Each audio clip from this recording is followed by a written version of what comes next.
جب ہم حلال اور حرام کا نام سنتے ہیں تو ذہن فوراً کھانے پینے کی طرف جاتا ہے نا؟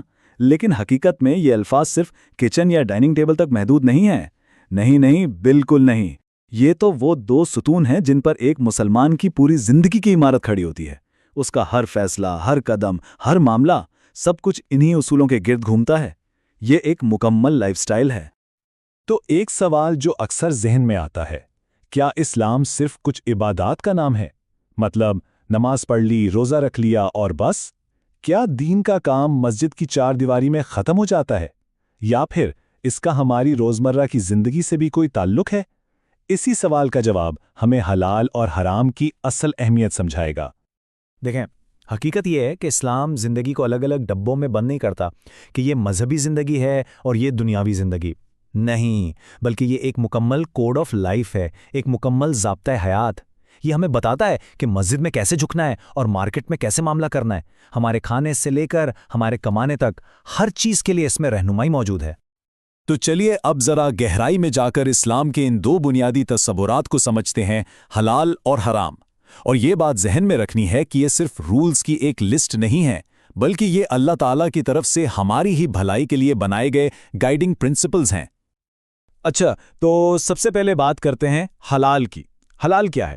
بالکل آسان لفظوں میں ہر وہ کام، ہر وہ چیز جسے اللہ اور اس کے رسول صلی اللہ علیہ وآلہ وسلم نے اوکے کہا ہے، یعنی جائز قرار دیا ہے۔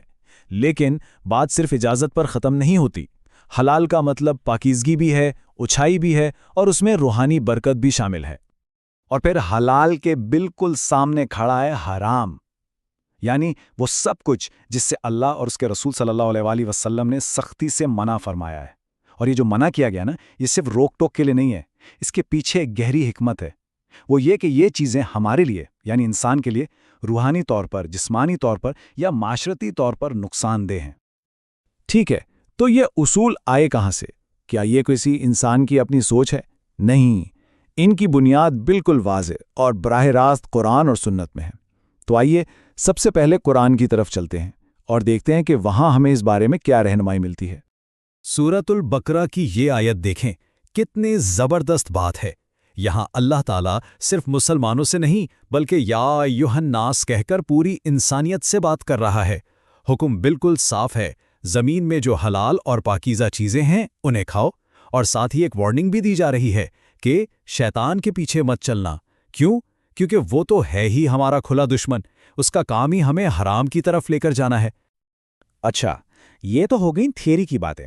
اب ذرا پریکٹیکل ہو جاتے ہیں، دیکھتے ہیں کہ ہماری روزمرہ کی زندگی میں یہ اصول کیسے لاگو ہوتے ہیں۔ کچھ ٹھوس مثالوں سے یہ فرق بالکل صاف سمجھ میں آ جائے گا۔ یہاں دیکھیں یہ فرق کتنا واضح ہے۔ ایک طرف حلال ہے، دوسری طرف حرام۔ جیسے مالی معاملات کو لے لیں، جائز تجارت اور بزنس حلال ہے، لیکن اسی فیلڈ میں سود اور رشوت حرام ہے۔ کھانے پینے کی بات کریں تو صحیح طریقے سے ذبح کیا گیا گوشت حلال ہے، لیکن سور کا گوشت اور مردار جانور حرام ہے۔ تو آپ دیکھ رہے ہیں، کمانے سے لے کر کھانے تک ہر شعبے میں ایک واضح لکیر کھینچ دی گئی ہے۔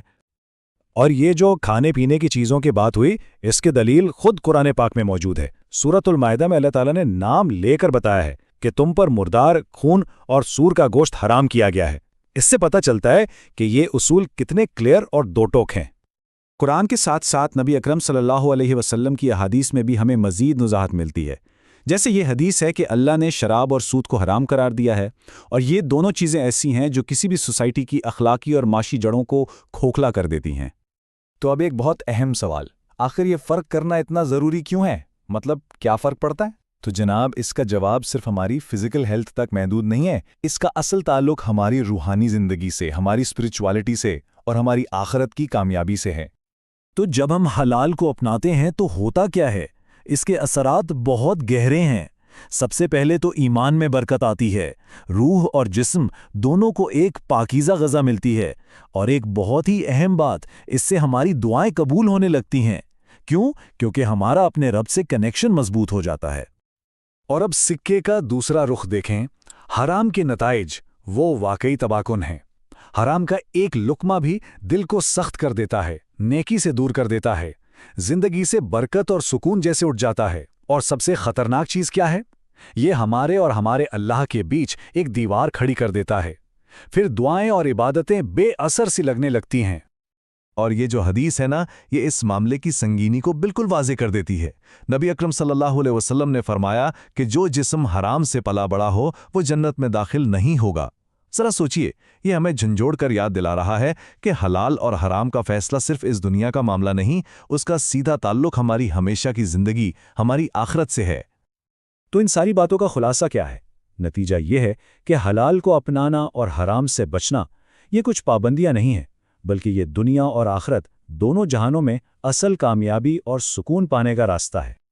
حلال اور حرام صرف دو لفظ نہیں ہیں، یہی تو ہیں اس دنیا اور آخرت میں کامیابی کا راستہ۔ اسی لیے ایک سمجھدار انسان کی یہی کوشش ہوتی ہے کہ اس کی زندگی کا ہر پہلو، اس کی کمائی، اس کا کھانا، اس کے تعلقات، سب کچھ پاکیزہ اور حلال اصولوں پر مبنی ہوں۔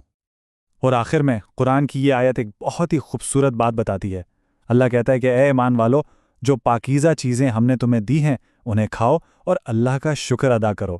یعنی اللہ کی حلال نعمتوں کو استعمال کرنا خود ایک شکر گزاری ہے، ایک عبادت ہے۔ یہ کوئی بوجھ نہیں بلکہ ہمارے خالق کی طرف سے ایک تحفہ ہے۔ تو بات تو یہاں ختم ہوتی ہے، لیکن ایک سوال ہم سب کے لیے چھوڑ جاتی ہے، اور وہ سوال یہ ہے کہ ان اصولوں کی روشنی میں کوئی اپنی زندگی کا جائزہ کیسے لے سکتا ہے؟